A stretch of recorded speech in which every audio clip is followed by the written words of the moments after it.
ಕೃಷ್ಣ ಶುಭ ದಿನ. ಎಲ್ರಿಗೂ ಹೇಗಿದ್ದೀರಲ್ಲ, ಎಲ್ಲರೂ ಚೆನ್ನಾಗಿದ್ದೀರಾ ಅಂದ್ಕೊತೀನಿ. ಏನು ಅಷ್ಟಮಿಗಂತೂ ಕೊಟ್ಟಿಗೆ ಕಟ್ಟಲೇಬೇಕು. ಮೊನ್ನೆ ಆಟಿ ಅಮಾವಾಸ್ಯೆಗೆ ನಾವು ಕೊಟ್ಟಿಗೆ ಕಟ್ಟಿದ್ದೀನ ನೋಡಿದ್ರಲ್ಲ, ಹಾಗೆ ಈ ಸಲ ಅಷ್ಟಮಿಗೆ ಕೂಡ ಕೊಟ್ಟಿಗೆ ಕಟ್ಟೋದಿದೆ. ಹಾಗಾಗಿ ಪೂವಪ್ಪಣ್ಣ ತೋಟದಿಂದ ಎಲ್ಲ ಎಲೆನ ಕಟ್ ಮಾಡ್ಕೊಂಡು ಬಂದಿದ್ದಾರೆ. ಈ ಸಲ ಸ್ವಲ್ಪ ಅಕ್ಕಿ ಹಾಕಿದ್ರು. ಹಾಗೆ ಅವ್ರ ಮನೆಗೆ ಸ್ವಲ್ಪ ಇರಲಿ ಅಂತ ಒಳ್ಳೆ ಎಲ್ಲ ಕಡೆಯಿಂದ ಬಾಳೆ ಎಲೆನ ಕಟ್ ಮಾಡ್ಕೊಂಡು ಬಂದಿದ್ದಾರೆ. ನಮ್ಮ ತೋಟ ತೋಟ ನಾಳುಂಡೆ ವಾ ತೋಟ ಆಡ್ದು ಉದ್ದ ಉದ್ದ ಇರೋ ತಿಕ್ಕು ಜತ ಓ ತೇಜ್ ಸಮಯ ಅಂದಿ. ಈ ಸಲ ಅಂತೂ ತುಂಬಾ ಚೆನ್ನಾಗಿರೋ ಎಲೆ, ಉದ್ದ ಉದ್ದ ಎಲೆ ಸಿಕ್ಕಿದೆ. ಈ ಥರ ಎಲೆ ಸಿಕ್ಕಿದ್ರೆ ಇದೆಯಲ್ವಾ, ಕೊಟ್ಟಿಗೆ ಕಟ್ಟೋಕ್ಕಂತೂ ತುಂಬಾ ಚೆನ್ನಾಗಿರುತ್ತೆ. ಅತ್ತೆ ನೋಡಿ ಆಲ್ರೆಡಿ ರೆಡಿ ಮಾಡ್ತಾಯಿದ್ದಾರೆ ಕೊಟ್ಟಿಗೆನ ಕಟ್ಟೋಕ್ಕೆ. ಲಾಸ್ಟ್ ಟೈಮ್ ಆಟಿ ಅಮಾವಾಸ್ಯೆಗೆ ನಿಮಗೆ ನಾನು ತೋರಿಸಿದ್ದೆ ಯಾವ ಥರ ಕೊಟ್ಟಿಗೆ ಎಲ್ಲ ಕಟ್ಟೋದು ಅಂತ. ಹಾಗಾಗಿ ಈ ಸಲ ಜಾಸ್ತಿ ತೋರಿಸ್ಕೊಂಡು ಹೋಗೋಲ್ಲ. ನಾನು ಬೆಳಿಗ್ಗೆನೇ ಆಲ್ರೆಡಿ ಅಕ್ಕಿನೆಲ್ಲ ಕಟ್ಟು ಹಿಟ್ಟು ಬರೋಕ್ಕೆ ಅಂತ ಇಟ್ಟಿದ್ದೆ, ಒದಗಿ ಬರೋಕ್ಕೆ ಅಂತ. ಸೊ ಇನ್ನು ಅತ್ತೆ ಕೊಟ್ಟಿಗೆ ಕಟ್ಟಿದ ಮೇಲೆ ಕೊಟ್ಟಿಗೆನ ಮಾಡೋದೆ, ಕೊಟ್ಟಿಗೆ ಎಲ್ಲ ಕಟ್ಟಿದ ಮೇಲೆ ಕೊಟ್ಟಿಗೆ ಮಾಡೋದೆ. ಈ ಸಲ ಸ್ವಲ್ಪ ಲೇಟ್ ಆಯಿತು, ಯಾಕಂದರೆ ನಾನು ಸ್ವಲ್ಪ ಅದನ್ನ ಕಡ್ದಿಡೋತ್ತಿಗೆ ಲೇಟ್ ಆಯಿತು. ಹಾಗಾಗಿ ಸ್ವಲ್ಪ ಲೇಟಾಗಿ ಹುಯ್ಬೇಕಷ್ಟೆ, ಯಾಕಂದರೆ ಅದು ಸ್ವಲ್ಪ ಹಿಟ್ಟು ಒದಗಿ ಬರಬೇಕಲ್ಲ, ಇಲ್ಲಾಂದರೆ ಚೆನ್ನಾಗಾಗಲ್ಲ. ಹಾಗಾಗಿ ನನಗಂತೂ ಅಷ್ಟಮಿ ತುಂಬಾ ಸ್ಪೆಷಲ್ಲು. ಯಾವಾಗಿಂದ ಅಂದರೆ ಒಂದು 3 ವರ್ಷ ಆಯಿತು. ನಾನು ಯಾವಾಗ ಕೃಷ್ಣನ ಬಗ್ಗೆ ತಿಳ್ಕೊಂಡು ಕೃಷ್ಣನ ಇಷ್ಟಪಡೋಕ್ಕೆ ಶುರು ಮಾಡಿದ್ನೋ, ಆರಾಧಿಸೋಕ್ಕೆ ಶುರು ಮಾಡಿದ್ನೋ, ಆವಾಗಿಂದ ನನಗೆ ಅಷ್ಟಮಿ ಒಂಥರ ಸ್ಪೆಷಲ್. ಏನಾದರೂ ಒಂದು ಸಿಂಪಲ್ ಆಗಾದರೂ ಕೃಷ್ಣನಿಗೆ ಏನಾದರೂ ಮಾಡಿ ನಾನು ನೈವೇದ್ಯ ಇಡ್ತೀನಿ. ಒಂಥರ ಖುಷಿ ನನಗೆ ಕೃಷ್ಣ ಜನ್ಮಾಷ್ಟಮಿ ಅಂದರೆ. ಅದು ಹಾಗೆ ನಮಗೆ ಯಾವಾಗ ಭಗವಂತನ ಬಗ್ಗೆ ಗೊತ್ತಾಗುತ್ತೋ, ಭಗವದ್ಗೀತೆ ಹಾಗೆ ಶ್ರೀಕೃಷ್ಣನ ಬಗ್ಗೆ ಅರಿವಾಗುತ್ತೋ, ಅವಾಗೆಲ್ಲ ನಮ್ಗೆ ಗೊತ್ತಾಗ್ತಾ ಹೋಗುತ್ತೆ ಜೀವನ ಅಂದರೆ ಏನು, ದೇವ್ರಂದ್ರೆ ಏನು, ಭಕ್ತಿ ಅಂದ್ರೆ ಏನು ಅಂತ. ಸೊ ಅದನ್ನ ನಾನು ನಿಮಗೆ ಮುಂದೆ ಮುಂದೆ ಹೇಳ್ತಾ ಹೋಗ್ತೀನಿ. ಅಪ್ಪ ಎಲ್ಲ ಕ್ಲೀನ್ ಮಾಡ್ತಿದ್ರಲ್ಲ, ಅದನ್ನ ನಾನು ಇವಾಗ ನೀರೆಲ್ಲ ಹಾಕಿ ಚೆನ್ನಾಗಿ ಗುಡಿಸಿ ಕ್ಲೀನ್ ಮಾಡಿ ಇಟ್ಟಿದ್ದೀನಿ. ಇನ್ನು ಮಕ್ಕಳಿಗಂತೂ ಇನ್ನು ಬಂದಮೇಲೆ ಮಕ್ಕಳದ್ದು ಒಂದು ಸ್ವಲ್ಪ ಓದ್ಸೋಕ್ಕೆಲ್ಲ ಇರತ್ತೆ, ಅದ್ರ ಜೊತೆ ಕೊಟ್ಟಿಗೆ ಕೂಡ ಮಾಡೋಕ್ಕೆ ಇರತ್ತೆ. ಎಲ್ಲ ಮಾಡಿ ನಾಳೆಗೆ ಇವಾಗಲೇ ಪ್ರಿಪ್ರೇಷನ್ ಎಲ್ಲ ಮಾಡ್ಕೊಳ್ಬೇಕು. ಹಾಗೆ ತುಳಸಿ ಈ ಸಲ ನಮ್ಮ ಮನೇಲಿ ತುಳಸಿ ತುಂಬಾ ಕಡಿಮೆ, ತುಳಸಿ ಇಲ್ಲೇ ಇಲ್ಲ. ಹಾಗಾಗಿ ಮಾವನ ಮನೆಯಿಂದ ತಗೊಂಡು ಬರಬೇಕಷ್ಟೆ. ಅದು ಕೇರಳ ಸ್ಟೈಲ್ ಮನೆ ಇತ್ತು ನೋಡಿ, ಅಲ್ಲಿಂದ ತಗೊಂಡು ಬರಬೇಕಷ್ಟೆ. ಅಲ್ಲಿ ತುಂಬ ತುಳಸಿ ಗಿಡ ಇದೆ. ಹಾಗಾಗಿ ಅವ್ರ ಹತ್ರ ಕೇಳಿದ್ದೆ ನಾನು. ನಾಳೆ ಬೆಳಿಗ್ಗೆ ಅಥವಾ ಸಂಜೆ ಆದಮೇಲೆ, ನನಗೆ ಸಂಜೆ ಅಷ್ಟೊತ್ತಿಗೆ ನೆನಪಾಗಿದ್ದು, ಸಂಜೆ ನಾವು ತುಳಸಿ ಎಲೆನ ಕೀಳಬಾರ್ದು. ಹಾಗಾಗಿ ಬೆಳಿಗ್ಗೆ ಬೇಗ ಹೋಗಿ ನಾನೇ ಹೋಗ್ಬೇಕು, ಇಲ್ಲಾಂದರೆ ಮಕ್ಕಳ ಹತ್ರ ತರಿಸ್ಬೇಕು ಅಂತ ಇದ್ದೀನಿ. ನೋಡೋಣ. ಈ ಸಲ ಸ್ವಲ್ಪನೇ ಅಕ್ಕಿ ಹಾಕಿರೋದ್ರಿಂದ ಸಣ್ಣ ಇಡ್ಲಿ ಪಾತ್ರೆನಲ್ಲೇ ಇಡ್ತಾಯಿದ್ದೀನಿ. ಇಲ್ದಿದ್ರೆ ಲಾಸ್ಟ್ ಟೈಮ್ ದೊಡ್ಡದ್ರಲ್ಲಿ ಇಟ್ಟಿದ್ದೆ, ತುಂಬ ಇತ್ತಲ್ವ, ತುಂಬ ಅಕ್ಕಿ ಹಾಕಿದ್ದೆ, 3-3.5 ಸೇರಷ್ಟು ಹಾಕಿದ್ದೆ. ಈ ಸಲ ಎಷ್ಟೊಂದು 2 ಸೇರು ಅಂದರೆ ಎಲ್ಲ ಸೇರಿ 1.5-1.25 ಸೇರೇನೋ ಆಗುತ್ತೆ ಅಷ್ಟೇ. ಹಾಗಾಗಿ ಸಣ್ಣದ್ರಲ್ಲೇ ಇಟ್ಟೆ ನಾನು. ಇನ್ನು ಬೆಂದರೆ ಆಯಿತು, ನಮಗಿಷ್ಟೇ ಸಾಕಾಗತ್ತೆ. ಇದೇ 3 ದಿನಕ್ಕೆ ಬರುತ್ತೆ ನಮಗೆ. ಕೊಟ್ಟಿಗೆ ಒಯ್ಯೋಕೆ ಹಿಟ್ಟಾಯ್ತು, ಒಂದು ಸ್ವಲ್ಪ ಅದ್ರಲ್ಲಿ ಉಳಿತು ಹಿಟ್ಟು. ಅದಕ್ಕೆ ಕೃಷ್ಣನಿಗೆ ದೋಸೆ ಕೊಡೋಣ ಅಂತ, ನನಗೂ ಆಗತ್ತೆ ಕೃಷ್ಣನಿಗೂ ಆಗತ್ತೆ ಅಂತ ಇಡ್ತಾ ಇದ್ದೀನಿ ನೋಡಿ ದೋಸೆ. ಕೃಷ್ಣ ದೋಸೆ ಬೇಕಾ? ಓ ಕೃಷ್ಣ. ಸ್ವಲ್ಪ ಹಿಟ್ಟು ಉಳಿತು ಲಾಸ್ಟಿಗೆ. ಅದನ್ನ ಏನು ಮಾಡಿದೆ, ಇನ್ನು ಸುಮ್ಮನೆ ಅದನ್ನ ಇಡ್ಲಿ ಮಾಡೋದೆಲ್ಲ ಏನು ಬೇಡ ಅಂತ ಮಕ್ಕಳಿಗೆ ದೋಸೆ ಕೊಡೋಣ ಅಂತ. ನನ್ನ ಮಗನಿಗೆ ದೋಸೆ ಅಂದ್ರೆಲ್ಲ ತುಂಬ ಇಷ್ಟ. ಅದಕ್ಕೆ ಅವನ ಹತ್ರ ಕೇಳಿದೆ, ಅದಕ್ಕೆ ದೋಸೆನೇ ಆಗ್ಬೋದು ಅಂತ ಹೇಳ್ದೆ. ಹಾಗಾಗಿ ಅವನಿಗೊಂದು 2 ದೋಸೆ ಕೊಡೋಣ ಅಂತ ಹುಯ್ತಾ ಇದ್ದೀನಿ. ಸ್ವಲ್ಪ ಹಿಟ್ಟು ಜಾಸ್ತಿನೇ ಇದೆ, ನಮಗೂ ಆಗುತ್ತೆ ಮಕ್ಕಳಿಗೂ ಆಗುತ್ತೆ ಅಂತ.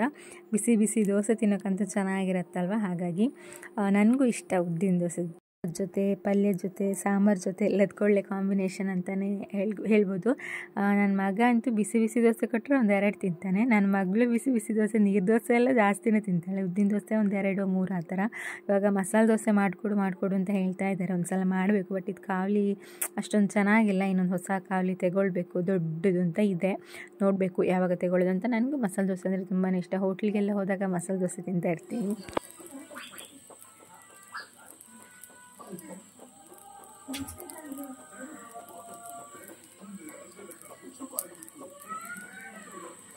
ಮಕ್ಕಳಿಗೆ ಅತ್ತೆಗೆ ದೋಸೆ ಎಲ್ಲ ಹಾಕೊಟ್ಮೇಲೆ ನಾನು ದೋಸೆ ಜೊತೆಗೆ ಸೌತೆಕಾಯಿ ಹಾಗೆ ಹಲಸಂಡೆ ಪಲ್ಯ ಇತ್ತು, ಅದನ್ನ ತಿಂತಾ ಇದ್ದೀನಿ. ಹಾಗೆ ನಾಳೆ ಅಷ್ಟಮಿ ಅಲ್ವಾ, ಹಾಗಾಗಿ ಕೃಷ್ಣನಿಗಂತಲೇ ನಾನು ತೆಗೊಂಡಿರೋ ಕೆಲವೊಂದು ಪಾತ್ರೆಗಳಿದೆ, ಅದನ್ನೆಲ್ಲ ತೆಗೆದು ಇವತ್ತು ತೊಳೆದಿಡೋಣ ಅಂತ ಎಲ್ಲ ತೆಗಿತಾ ಇದ್ದೀನಿ.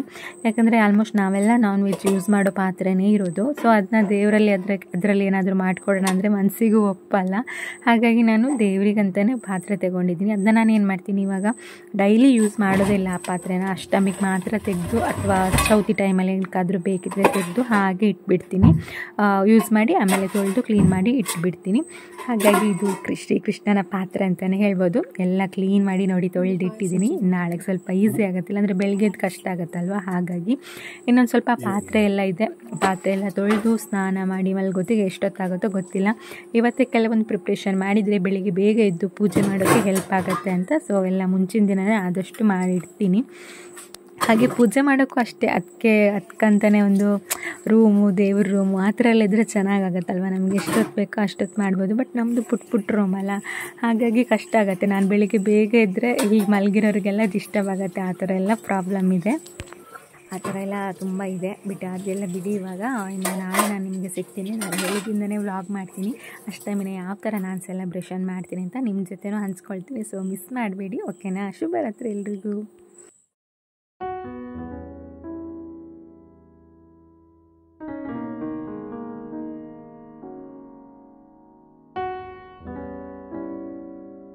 ಕೃಷ್ಣ ಶುಭ ದಿನ ಎಲ್ಲರಿಗೂ. ಶ್ರೀಕೃಷ್ಣ ಜನ್ಮಾಷ್ಟಮಿಯ ಹಾರ್ದಿಕ ಶುಭಾಶಯಗಳು. ಈ ವ್ಲಾಗ್ ನಾನು ಯಾವಾಗ ಹಾಕ್ತೀನಿ ಅಂತ ನಂಗೆ ಖಂಡಿತ ಗೊತ್ತಿಲ್ಲ. ನಾನು ಹಾಕುವಾಗ ಈ ವ್ಲಾಗ್ ಅಂದರೆ ಅಷ್ಟಮಿ ಮುಗ್ದಿರುತ್ತೆ ಅನಿಸುತ್ತೆ. ಸೊ ಯಾರೋ ಬೇಜಾರು ಮಾಡ್ಕೊಳ್ಬೇಡಿ.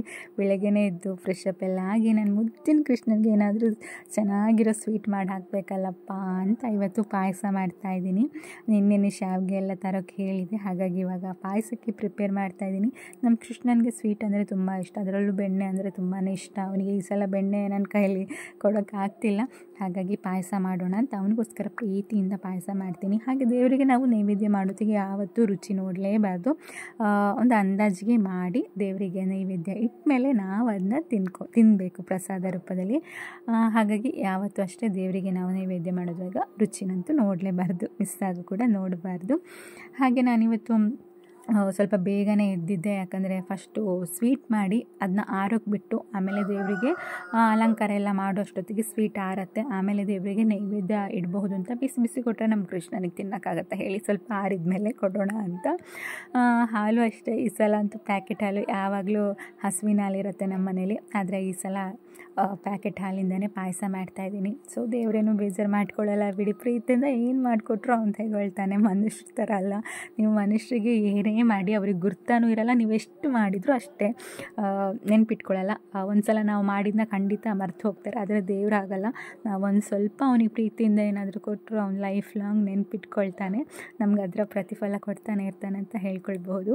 ಸೊ ನಾನಿವಾಗ ನನಗೆ ತುಂಬ ಜನ ಕೇಳ್ತಾ ಇದ್ರಿ, ನೀವು ನಾನ್ ವೆಜ್ ಯಾಕೆ ಬಿಟ್ಟಿದ್ದೀರಾ ಅಂತ. ನಾನು ನಾನ್ ವೆಜ್ ಬಿಡೋಕ್ಕೆ ಶುರು ಮಾಡಿದ್ದು ಶ್ರೀಕೃಷ್ಣನ ಭಕ್ತಿ ಮಾಡೋಕ್ಕೆ ಶುರು ಮಾಡಿದ್ಮೇಲೆ. ಫಸ್ಟಿಗೆಲ್ಲ ಒಂದು ವರ್ಷ ಆದಮೇಲೆ ನನಗೆ ಇಲ್ಲ, ನಾನು ನಾನ್ ವೆಜ್ ತಿನ್ನೋದು ಬಿಡಬೇಕು ಅಂತ ಅನ್ನಿಸ್ತು ಭಗವದ್ಗೀತೆ ಎಲ್ಲ ಓದೋವಾಗ. ಹಾಗಾಗಿ ನಾನು ನಾನ್ ವೆಜ್ ಬಿಟ್ಟೆ. ಬಟ್ ನೀವು ಅಂದ್ಕೊಳ್ಬಹುದು, ಸೊ ಭಗವದ್ಗೀತೆ ಎಲ್ಲ ಓದಿದರೆ ನಾನ್ ವೆಜ್ ಎಲ್ಲ ಬಿಡಬೇಕಾ ಅಂತ. ಖಂಡಿತ ಇಲ್ಲ, ನಾನ್ ವೆಜ್ ತಿನ್ನೋರು ಭಗವದ್ಗೀತೆ ಓದಬಹುದು, ಕೃಷ್ಣನನ್ನು ಆರಾಧಿಸಬಹುದು, ಅದರಲ್ಲಿ ಏನೂ ತೊಂದರೆ ಇಲ್ಲ. ಓದ್ತಾ ನಿಮಗೆ ಮನಸ್ಸಿಗೆ ಅನಿಸಿದರೆ ನೀವು ನಾನ್ ವೆಜ್ ತಿನ್ನೋದನ್ನು ಬಿಡಬಹುದು, ಇಲ್ಲಾಂದರೆ ಏನೂ ತೊಂದರೆ ಇಲ್ಲ. ಬಟ್ ಕೃಷ್ಣನನ್ನು ಮಾತ್ರ ಖಂಡಿತ ನೀವು ಆರಾಧಿಸಲೇಬೇಕು, ಭಕ್ತಿ ಮಾಡಲೇಬೇಕು. ಹಾಗೆ ಅದಕ್ಕಿಂತಲೂ ಇಂಪಾರ್ಟೆಂಟ್ ಅಂದರೆ ಭಗವದ್ಗೀತೆಯನ್ನು ಓದಲೇಬೇಕು ನೀವು. ಯಾಕಂದರೆ ನಿಮಗೆ ಗೊತ್ತಾಯಿದೆ, ಎಷ್ಟೋ ಜನ್ಮ ಆದಮೇಲೆ ನಮಗೆ ಮನುಷ್ಯ ಜನ್ಮ ಸಿಗೋದು. ಆ ಮನುಷ್ಯ ಜನ್ಮ ನಮಗೆ ಯಾಕೆ ಸಿಗತ್ತೆ ಅಂದರೆ ನಾವು ಭಗವಂತನಿಗೆ ಹತ್ತಿರ ಆಗೋಕ್ಕೆ. ಯಾಕಂದರೆ ಇವಾಗ ಪ್ರಾಣಿ ಆಗಲಿ ಪಕ್ಷಿಗಳಿಗೆ ನೋಡಿ, ಭಗವಂತ ಅಂದರೆ ಏನು ಅಂತ ಗೊತ್ತಿಲ್ಲ, ಅವುಗೆ ಭಗವದ್ಗೀತೆಯ ಅರಿವಿಲ್ಲ, ಹಾಗಾಗಿ ಅವುಗಳಿಗೆ ಭಗವಂತನ ಕಡೆ ಹೋಗೋಕ್ಕೆ ಆಗಲ್ಲ. ಅದೇ ಮನುಷ್ಯರಿಗೆ ಬುದ್ಧಿ ಇದೆ, ತಿಳ್ಕೊಳ್ಳುವಂಥ ಎಲ್ಲ ಒಂದು ಅವಕಾಶವೂ ಇದೆ, ಆದರೂ ನಾವು ತಿಳ್ಕೊಳ್ಳಲ್ಲ. ಅದು ಕಲಿಯುಗದಲ್ಲಂತೂ ಖಂಡಿತ ಸಾಧ್ಯನೇ ಇಲ್ಲ ಅಂತ ಹೇಳಬಹುದು. ಆದರೂ ನಾವು ಭಗವದ್ಗೀತೆ ಎಲ್ಲ ಓದುವಾಗ ನಮಗೆ ಅದರ ಅರಿವಾಗುತ್ತೆ. ಈ ಮನುಷ್ಯ ಜನ್ಮ ಯಾಕೆ ಸಿಕ್ಕಿದೆ, ಭಕ್ತಿ ಅಂದ್ರೇನು, ಭಕ್ತಿನ ಯಾವ ಥರ ಮಾಡಬೇಕು, ಜೀವನ ಯಾವ ಥರ ನಡೆಸಬೇಕು, ಈ ಥರ ಪ್ರತಿಯೊಂದು ಭಗವದ್ಗೀತೆಯಲ್ಲಿದೆ. ಹಾಗಾಗಿ ನೀವು ಭಗವದ್ಗೀತೆ ಬುಕ್ ಅಂತ ಹೇಳ್ಬೋದು, ಗ್ರಂಥನ ಖಂಡಿತ ಒಂದು ತೆಗೊಳ್ಳಿ.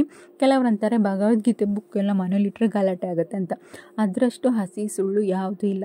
ಭಗವದ್ಗೀತೆ ನಿಮ್ಮ ಮನೆಗೆ ಬಂದರೆ ಭಗವಂತ ನಿಮ್ಮ ಮನೆಗೆ ಕಾಲಿಟ್ಟಾಗೆ, ಅಂದರೆ ಶ್ರೀಕೃಷ್ಣ ಪರಮಾತ್ಮ ನಿಮ್ಮ ಮನೆಗೆ ಕಾಲಿಟ್ಟಿದ್ದಾನೆ ಅಂತ ಅರ್ಥ. ನಿಮಗೆ ಒಂಚೂರಾದರೂ ಅದರ ಪುಣ್ಯ ಪ್ರಾಪ್ತಿ ಆಗುತ್ತೆ, ಗೊತ್ತಾಯ್ತಾ? ಸೊ ಓಕೆ, ಇವಾಗ ನೋಡಿ ನಂದು ಸ್ವೀಟ್ ಅಂದರೆ ಪಾಯಸ ಎಲ್ಲ ಮಾಡಾದ್ಮೇಲೆ ದೇವ್ರ ರೂಮೆಲ್ಲ ಕ್ಲೀನ್ ಮಾಡಿ ಇವಾಗ ನನ್ನ ಕೃಷ್ಣನಿಗೋಸ್ಕರ ತುಳಸಿ ಎಲೆಯಿಂದ ಮಾಲೆನ ಕಟ್ತಾಯಿದ್ದೀನಿ. ಶ್ರೀಕೃಷ್ಣನ ಪ್ರಿಯವಾದ ಹೂವು ಅಥವಾ ಹಾರ ಅಂದರೆ ತುಳಸಿ ಅಂತಲೇ ಹೇಳ್ಬೋದು. ಹಾಗಾಗಿ ಸ್ವಲ್ಪ ಬೇರೆ ಹೂವನ್ನು ತಂದಿದ್ದೆ ನಾನು, ಸೇವಂತಿಗೆ, ಗುಲಾಬಿ ಎಲ್ಲ. ಇವಾಗ ತುಳಸಿ ಮಾಲೆನೆಲ್ಲ ಮಾಡಾಯಿತು, ಇನ್ನು ಭಗವಂತನಿಗೆ ಅದನ್ನ ಅರ್ಪಿಸಬೇಕು. ನಾನು ಸಿಂಪಲ್ಲಾಗೆ ನಾನು ಅಷ್ಟಮಿನ ಆಚರಣೆ ಮಾಡ್ತಾ ಇರೋದು. ಅಷ್ಟಮಿನ ಅದ್ದೂರಿಯಾಗಿ ಆಚರಣೆ ಮಾಡಬೇಕು ಅಂತ ತುಂಬ ಆಸೆ ಇದೆ. ಅದು ಯಾವಾಗ ನೆರವೇರುತ್ತೋ ನನಗೆ ಗೊತ್ತಿಲ್ಲ. ದೇವ್ರು ಯಾವಾಗ ಆ ಶಕ್ತಿ ಕೊಡ್ತಾನೋ ಆವಾಗ ಮಾಡೋಣ ಬಿಡಿ. ಸೊ ಹಾಗಾಗಿ ಎಲ್ಲರೂ ಭಗವದ್ಗೀತೆ ಬುಕ್ಕನ್ನು ತೆಗೊಳ್ಳಿ. ಅದರಿಂದ ನೀವು ತಿಳ್ಕೊಳ್ಬೇಕಾದ್ದು ತುಂಬಾ ಇದೆ. ಸೊ ಮಿಸ್ ಮಾಡದೆ ಒಂದು ಭಗವದ್ಗೀತೆ ಬುಕ್ಕನ್ನ ನೀವು ತೆಗೊಂಡು ಮನೇಲಿ ಇಟ್ಟು ಪ್ರತಿದಿನ ಒಂದು 5 ನಿಮಿಷ ಅದನ್ನ ಓದ್ತಾ ಬನ್ನಿ. ಆವಾಗ ನಿಮಗೆ ಗೊತ್ತಾಗುತ್ತೆ ನಿಮ್ಮ ಲೈಫಲ್ಲಿ ಎಷ್ಟು ಬದಲಾವಣೆ ತರುತ್ತೆ ಅಂತ. ನಾನು ಒಂದು ವಿಷಯ ನಿಮಗೆ ಕನ್ಫರ್ಮ್ ಮಾಡ್ತೀನಿ, ಯಾರು ಭಗವದ್ಗೀತೆನ ಓದ್ತಾರೋ ಅವರು ಆತ್ಮಹತ್ಯೆ ಮಾಡ್ಕೊಳ್ಳೋದು ಇಲ್ಲ, ಯಾವ ತೊಂದರೆಗೂ ಹೆದರಲ್ಲ. ಯಾಕಂದರೆ ಅವ್ರಿಗೆ ಏನೇ ಪ್ರಾಬ್ಲಮ್ ಆದರೂ ಭಗವದ್ಗೀತೆಯಲ್ಲಿ ಅವರಿಗೊಂದು ಸೊಲ್ಯೂಷನ್ ಇರುತ್ತೆ. ಯಾರಿಲ್ಲ ಅಂದರೂ ಏನಿಲ್ಲ ಅಂದರೂ ದೇವರೊಬ್ಬ ಇದ್ದಾನಪ್ಪ. ಸೊ ಅವನ ಹತ್ರ ಹೋಗಿ ನಾವು ಓದ್ಕೊಂಡ್ರೆ ಸಾಕು ಅನ್ನೋ ಮನಸ್ಥಿತಿ ಬರುತ್ತೆ. ಈ ಪ್ರಪಂಚದಲ್ಲಿ ಏನೆಲ್ಲ ಕಷ್ಟ ಇದೆಯೋ ಅದೆಲ್ಲ ನಮಗೆ ಇದೆ ಅಂತ ಅಂದ್ಕೊಳ್ತೀವಲ್ಲ, ಅದು ಕಡಿಮೆ ಆಗ್ತಾ ಬರುತ್ತೆ. ಸೊ ಇದನ್ನೆಲ್ಲ ನಾನು ನಿಮಗೆ ಹೇಳೋಕ್ಕಿಂತ ನೀವು ಓದಿ ತಿಳ್ಕೊಂಡ್ರೇ ಚೆನ್ನಾಗಿರುತ್ತೆ. ಸೊ ಎಲ್ಲರಿಗೂ ನಾನು ಹೇಳೋದೇನೆಂದರೆ ಭಗವದ್ಗೀತೆ ಗ್ರಂಥನ ತೆಗೊಂಡು ಹಾಗೆ ಭಗವದ್ಗೀತೆ ಕ್ಲಾಸ್ ಇರುತ್ತೆ, ಮೊಬೈಲಲ್ಲೂ ಆನ್ಲೈನಲ್ಲೂ ಸಿಗುತ್ತೆ. ನಿಮಗೆ ಆನ್ಲೈನಲ್ಲೆಲ್ಲ ಕಷ್ಟ ಆಗುತ್ತೆ ಅಂದರೆ ಇವಾಗ ಯೂಟ್ಯೂಬಲ್ಲಿ ಎಷ್ಟು ಸಿಗಲ್ಲ ನಿಮಗೆ, ಒಳ್ಳೊಳ್ಳೆ ಭಗವದ್ಗೀತೆ ಪ್ರವಚನ ಕೊಡ್ತಾರೆ. ದಿನ ಒಂದು 5 ನಿಮಿಷ ಅಥವಾ ಅರ್ಧ ಗಂಟೆ ಅದಕ್ಕೋಸ್ಕರ ಮೀಸಲಿಟ್ಟರೆ ನೋಡಿ ನಿಮ್ಮ ಲೈಫಲ್ಲಿ ನಿಮಗೆ ಗೊತ್ತಿಲ್ಲದಾಗೆ ತುಂಬ ಚೇಂಜಸ್ ಆಗುತ್ತೆ. ಓಕೆನಾ? ಮಿಸ್ ಮಾಡದೆ ಭಗವದ್ಗೀತೆ ಗ್ರಂಥನ ತೆಗೊಳ್ಳಿ. ಓಕೆ, ಇವಾಗ ಎಲ್ಲ ತಯಾರಿ ಆಯಿತು. ಇಲ್ಲಿ ಮುಂಚಿಂದನೂ ಅತ್ತೆ ದೇವರಿಗೆ ಹಾಲು ಮತ್ತು ಬಾಳೆಹಣ್ಣನ್ನು ಅಷ್ಟಮಿ ಟೈಮಲ್ಲಿ ಇಡ್ತಾಯಿದ್ರು. ಅದನ್ನ ನಾನು ಇವಾಗಲೂ ಕಂಟಿನ್ಯೂ ಮಾಡ್ತೀನಿ. ಒಂದು ಬಟ್ಲಲ್ಲಿ ಫುಲ್ ಹಸಿ ಹಾಲು ಹಾಕಿ ಅದಕ್ಕೆ ಒಂದು ಬಾಳೆಹಣ್ಣನ್ನು ಸಿಪ್ಪೆ ತೆಗೆದು ಹಾಕಿ ಹಾಗೆ ತುಳಸಿ ಎಲೆನ ಹಾಕಿ ಭಗವಂತ ಕೃಷ್ಣನಿಗೆ ಅರ್ಪಿಸಬೇಕು. ಹಾಗೆ ಇವತ್ತು ನನ್ನ ಕಡೆಯಿಂದ ಕೃಷ್ಣನಿಗೆ ಪಾಯಸ, ಸ್ವಲ್ಪ ಫಲ ಹಾಗೆ ಪುಷ್ಪ ಇದನ್ನೆಲ್ಲ ಅರ್ಪಿಸಿದ್ದೀನಿ. ನೋಡಿ ನಮ್ಮ ಪುಟ್ಟ ಕೃಷ್ಣ ಎಷ್ಟು ಇದ್ದಾವೆ ನಮ್ಮ ಮನೇಲಿ ಕೃಷ್ಣನ ವಿಗ್ರಹ ಅಂತ. ಇದರಲ್ಲಿ ಒಂದು ನನ್ನ ಸಬ್ಸ್ಕ್ರೈಬರ್ ಕೊಟ್ಟಿದ್ದು, ಈ ವಿಗ್ರಹನ ಸಬ್ಸ್ಕ್ರೈಬರ್ ಶಶಿಕಲಕ್ಕ ಅಂತ, ಅದು ಚಿನ್ನದ ವಿಗ್ರಹ ಅವ್ರು ಕೊಟ್ಟಿದ್ದು. ಇದು ಇಸ್ಕಾನಿಂದ ತೆಗೊಂಡು ಬಂದಿರೋದು. ಹಾಗೆ ಇನ್ನೊಂದು 2 ಉಡುಪಿನಲ್ಲೇ ತೆಗೊಂಡಿರೋದು. ಒಂದು ನನ್ನ ತಂಗಿ ತೆಕ್ಕೊಟ್ಟಿರೋದು, ಇನ್ನೊಂದು ನಾನೇ ತಂದಿರೋದು. ಸಣ್ಣ ಮೂರ್ತಿ ಇದೆಯಲ್ಲ ಅದನ್ನು ನಾನು ತಂದಿರೋದು.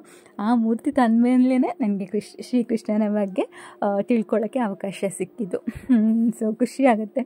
ಸೊ ಹೋದ ಜನ್ಮದಲ್ಲಿ ಏನೋ ಒಂದು ಸ್ವಲ್ಪನಾದರೂ ಪುಣ್ಯ ಮಾಡಿದೆ ಅನಿಸುತ್ತೆ. ಹಾಗಾಗಿ ಈ ಜನ್ಮದಲ್ಲಿ ಕೃಷ್ಣನ ಬಗ್ಗೆ ತಿಳ್ಕೊಳ್ಳೋ ಹಾಗೆ ಆಯಿತು, ಭಗವದ್ಗೀತೆಯನ್ನು ಓದೋ ಹಾಗೆ ಆಯಿತು ಅಂತ ಒಂದು ಖುಷಿ ಇದೆ. ಸೊ ಮುಂದಿನ ಜನ್ಮ ಮತ್ತೇನಾದರೂ ಹುಟ್ಟಿದರೆ ಇದಕ್ಕಿಂತ ಜಾಸ್ತಿ ನನಗೆ ಭಕ್ತಿ ಮಾಡುವಂತಹ ಮನಸ್ಸನ್ನು ಕೊಡು ಅಂತ ನಾನು ದೇವ್ರ ಹತ್ರ ಯಾವತ್ತೂ ಕೇಳ್ಕೊಳ್ಳೋದು. ಬೇರೆ ಏನು ಕೇಳ್ಕೊಳ್ಳೋದೇ ಇಲ್ಲ ನಾನು. ಪ್ರತಿ ಜನ್ಮದಲ್ಲೂ ನಿನ್ನ ಸೇವೆ ಮಾಡುವಂಥ ಅವಕಾಶವನ್ನು ಕೊಡು, ಭಕ್ತಿ ಶ್ರದ್ಧೆಯಿಂದ ಮಾಡುವಂತಹ ಅವಕಾಶನ ಕೊಟ್ಟು ಕಾಪಾಡು ದೇವ್ರಂತ ಅಷ್ಟೇ ಕೇಳ್ಕೊಳ್ಳೋದು. ಯಾಕಂದರೆ ನಾವು ದೇವರನ್ನೇ ಕೇಳಿದರೆ ದೇವರು ನಮ್ಮ ಜೊತೆ ಇದ್ದರೆ ನಮ್ಗೆ ಬೇರೆಲ್ಲ ಸಿಕ್ತ ಹಾಗೆ. ಅವ್ನು ಸಿಕ್ಕಿದ್ರೆ ಒಂದು ದೊಡ್ಡ ವಜ್ರ ವೈಡೂರ್ಯ ಯಾವುದು ಬೇಕಾಗಿಲ್ಲ ನಮಗೆ. ಸೊ ಇವತ್ತಿನ ಕೃಷ್ಣ ಜನ್ಮಾಷ್ಟಮಿ ಈ ಥರ ಆಯಿತು.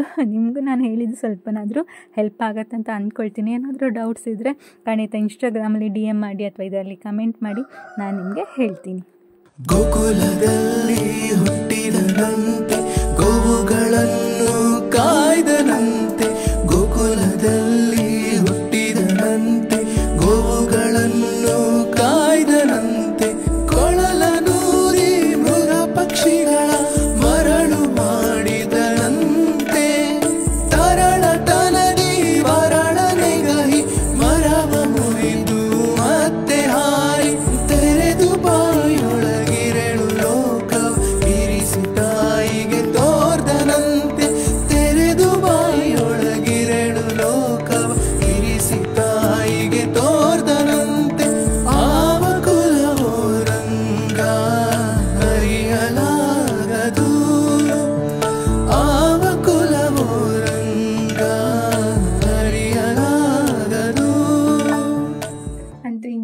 ಕೃಷ್ಣ ಜನ್ಮಾಷ್ಟಮಿದು ಪೂಜೆ ಎಲ್ಲ ಆಯ್ತು. ಇನ್ನು ಪ್ರಸಾದ ತಗೊಳ್ಳುವ ನಾವು. ಎಲ್ಲ ಆಯ್ತು, ಕೃಷ್ಣ ಕೂಡ ತಿಂದಿರ್ತೇನೆ ಅಂತ ಅಂದ್ಕೊಂತೀನಿ.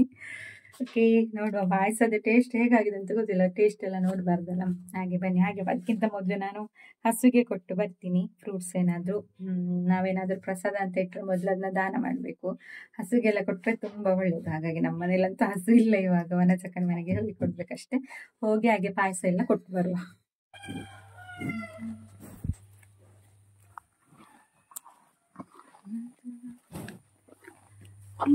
ಇಲ್ಲಿ ಒಂದು ಕಂಜಿ ಉಂಟು, ಕಂಜಿ ಪಿಟ್ಟೆ ಕಂಜಿ. ಇದು ಮೊನ್ನೆ ಕರು ಹಾಕಿದ್ದು, ಹೆಣ್ಣು ಕರು. ತಿನ್ನು, ಸ್ವಾಮಿ ಜಜ್ಜದ. ಏನು ಸೇರಲ್ಲ, ಅದಕ್ಕೆ ಬೇಡವಾ ಅಂತ ತಗೋ. ಕರುಗೆ ಕೊಡುವಾಗ ಪ್ರಸಾದ ನಮ್ಮ ಮನೆಯಲ್ಲಿ ಶ್ಯಾಮ ಅಂತ ಒಂದು ಕರು ಇತ್ತು, ಅದರ ನೆನಪಾಗ್ತಾ ಇತ್ತು. ನಾನು ಅದಕ್ಕೆ ಯಾವಾಗಲೂ ಕೃಷ್ಣನಿಗೆ ನೈವೇದ್ಯ ಇಡುವಾಗ ಅವನಿಗೆ ತಂದು ಕೊಡ್ತಾಯಿದ್ದೆ, ಅದೆಲ್ಲ ನೆನಪಾಯಿತು. ಒಂದ್ಸಲ ಕಣ್ಣು ಒದ್ದೆ ಆಯಿತು ನನಗೆ. ನಾವು ಹಸು ಎಲ್ಲ ಕೊಟ್ಟವಲ್ಲ, ಹಾಗಾಗಿ. ಬಟ್ ಏನು ಮಾಡೋದು, ಕೆಲವೊಂದು ಸಲ ಏನು ಮಾಡೋಕ್ಕಾಗಲ್ಲ, ಪರಿಸ್ಥಿತಿ ಹಾಗಿರುತ್ತೆ.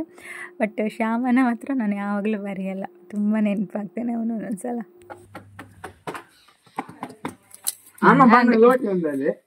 ಪಾಯಸ ಚೂರು, ಪಾಯಸ ಅಂತೂ ಯಮ್ಮಿ ಆಗಿದೆ ಆಯ್ತಾ. ಹಬ್ಬ,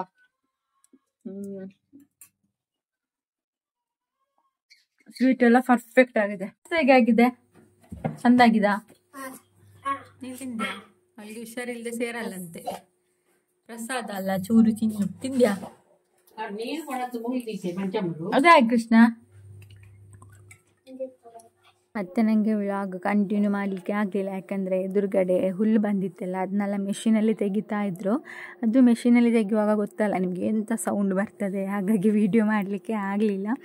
ಆದರೆ ಇವತ್ತು ತುಂಬ ಖುಷಿ ಆಯಿತು. ಸಿಂಪಲ್ ಆಗಾದರೂ ಅಷ್ಟಮಿ ಆಚರಿಸಿದೆ, ಕೃಷ್ಣನಿಗೆ ನೈವೇದ್ಯ ಇಟ್ಟೆ ಅಂತ. ಅದೊಂದು ಆತ್ಮತೃಪ್ತಿ ನಮಗೆ. ಅಂದರೆ ನಾವು ಅಂದ್ಕೊಂಡಾಗೆ, ಅಂದರೆ ನಮ್ಮ ಮನಸ್ಸಲ್ಲಿರುತ್ತೆ ಕೃಷ್ಣನಿಗೆ ಏನಾದರೂ ಮಾಡಬೇಕು, ಬೆಳಿಗ್ಗೆ ಎದ್ದು ಅವನಿಗೆ ದೀಪ ಇಡಬೇಕು ಬೇಕಂತ. ಅದೆಲ್ಲ ಮಾಡಿದಾಗ ಒಂದೆಷ್ಟು ಖುಷಿ ಸಿಗುತ್ತೆ ಅಂದರೆ ಅದು ಬೇರೆ ಯಾವುದರಲ್ಲೂ ಸಿಗಲ್ಲ ನಮಗೆ, ಅಷ್ಟು ಖುಷಿ ಸಿಗುತ್ತೆ. ನನಗಂತೂ ಆ ಫೀಲ್ ಯಾವಾಗಲೂ ಆಗುತ್ತೆ. ಯಾವಾಗ ನಾನು ನನಗೆ ಅಂದರೆ ನನಗೆ ತೃಪ್ತಿ ಆಗೋ ಹಾಗೆ ಪೂಜೆ ಮಾಡ್ತೀನೋ ಆವಾಗಂತೂ ತುಂಬ ನೆಮ್ಮದಿ. ಕೃಷ್ಣನ ಹೇರ್ ಕಟ್ ನೋಡಿ. ಬಾ ಇಲ್ಲಿ ಕೃಷ್ಣ, ಇವತ್ತು ಇಲ್ಲಿ ಬಾ ಕೃಷ್ಣ. ಕೃಷ್ಣ ಒಮ್ಮೆ ಬಾ, ಬಾ ಕೃಷ್ಣ, ಕೃಷ್ಣ ಒಮ್ಮೆ ಬಾ. ಕೃಷ್ಣ ಜನ್ಮಾಷ್ಟಮಿಯ ದಿನ ಕೃಷ್ಣನ ಹೇರ್ ಕಟ್ ಮಾಡಿ ಕೊಂಡಟ ಕೊಂಡಟ ನೋಡಿ, ಕೊಂಡಟ ಕೊಂಡಟ ಕೊಂಡಟ. ಅವನ ದೊಡ್ಡಪ್ಪ ಮಾಡಿದ್ದು ಹೇರ್ ಕಟ್ ಮಾಡಿ ಫ್ರೆಶ್ ಅಪ್ ಎಲ್ಲ ಆಗಿ ಮಾಡ್ಲಿಕ್ಕೆ ಆಗ್ಲಿಲ್ಲ. ಅಲ್ಲಿ ಮಿಷನ್ ಹಿಡಿತಾ ಇದ್ದಾರಲ್ಲ, ಹಾಗಾಗಿ ನಮ್ಮ ಮನೆಗೆ ಒಂದು ಇದುಂಟಂತೆ ಪ್ರಾಜೆಕ್ಟ್ ವರ್ಕ್, ಅದನ್ನ ಮಾಡ್ತಾ ಇದ್ದಾಳೆ. ಸರಿ ಕಡಿಮೆ ಆಗ್ಲಿಲ್ಲ ಅವಳಿಗೆ. ನಂಗೆ ಸ್ವಲ್ಪ ಬಟ್ಟೆ ತೊಳಿಲಿಕ್ಕೆ ಉಂಟು. ನನ್ನ ಮುಖ ಇವತ್ತು ಒಂಥರ ಆಗಿದೆ, ಅದು ನಿನ್ನೆ ರಾತ್ರಿ 3:30 ಎಚ್ಚರ ಆಯ್ತು ನನಗೆ. ಕರೆಂಟ್ ಸರಿ ಬರ್ತಾ ಹೋಗ್ತಾ ಇರ್ಲಿಲ್ಲ, ಹಾಗೆ ಎಚ್ಚರ ಆಗಿದ್ದು ಮತ್ತೆ ನಿದ್ದೆನೆ ಬರ್ಲಿಲ್ಲ ಸ್ವಲ್ಪ ಹೊತ್ತು. ಆದ್ರೆ ಅನ್ಸುತ್ತೆ ಒಂಥರ ಆಗಿದೆ, ಸರಿ ನಿದ್ದೆ ಇಲ್ಲ, ತಲೆನೋವು ಬೇರೆ ಆಗಿದೆ, ಮುಖ ಪಿಂಪಲ್ಸ್ ಬೇರೆ ಆಗಿದೆ. ಎಂತ ಅಂತ ಗೊತ್ತಿಲ್ಲ, 2-3 ಕಡೆ ಪಿಂಪಲ್ಸ್ ಆಗಿದೆ. ಓಕೆ, ನಾನು ಬಟ್ಟೆ ತೊಳಿದು ಸ್ವಲ್ಪ ಬಟ್ಟೆ ಎಲ್ಲ ತೊಳಿಲಿಕ್ಕೆ ಉಂಟು, ಮತ್ತೆ ಸಿಗ್ತೇನೆ.